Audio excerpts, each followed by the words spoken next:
Kofindustria vlerëson se shkatrimi dhe mbyllja e aksit kombëtar Librasht-Prenja, si dhe problematikat e rënda që po shfaqen në rrugët ndimse, tunele dhe ura lën pothuajse të shkëputur juglindjen nga pjesa tjetër e vendit. Kjo përbën një goditje të rëndë për ekonominë dhe sigurinë kombëtare gjatë kohës së paqes. Duke marrë parasysh këtë situatë, Kofindustria kërkon që qeveria dhe SPAK të ndërmarrin masat e jashtëzakonshme dhe sa më të shpejta.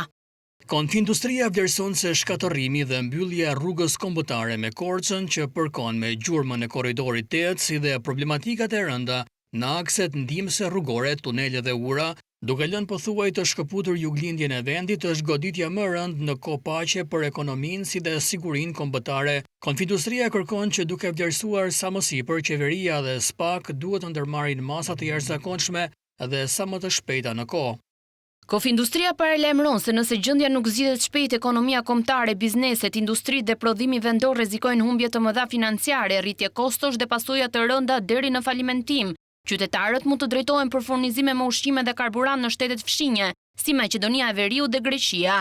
Goditja ekonomike financiare mund të ketë pasoja edhe më të rënda afatgjata, duke rrezikuar rolin e Shqipërisë si vend tranziti besueshëm për lëvizjen e mallrave dhe njerëzve lindje perëndim, thuhet në deklaratën e saj.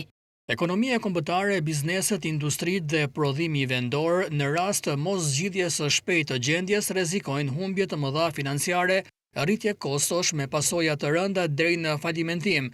Qytetarët do të drejtohen për furnizime me ushqime dhe karburant në shtete fqinje si Maqedonia e Veriut dhe Greqia.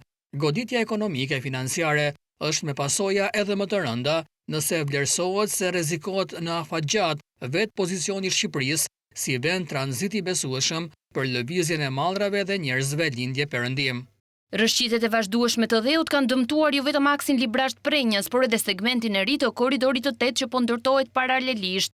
Për shkak të kësaj situate të rëndë, Prokuroria e Elbasanit ka nisur hetime për disa vepra penale, përfshirë shpërdorim detyre, shkelje të barexisë në tender, shkatrim të rrugës dhe ndotje të ajrit, ujit apo tokës.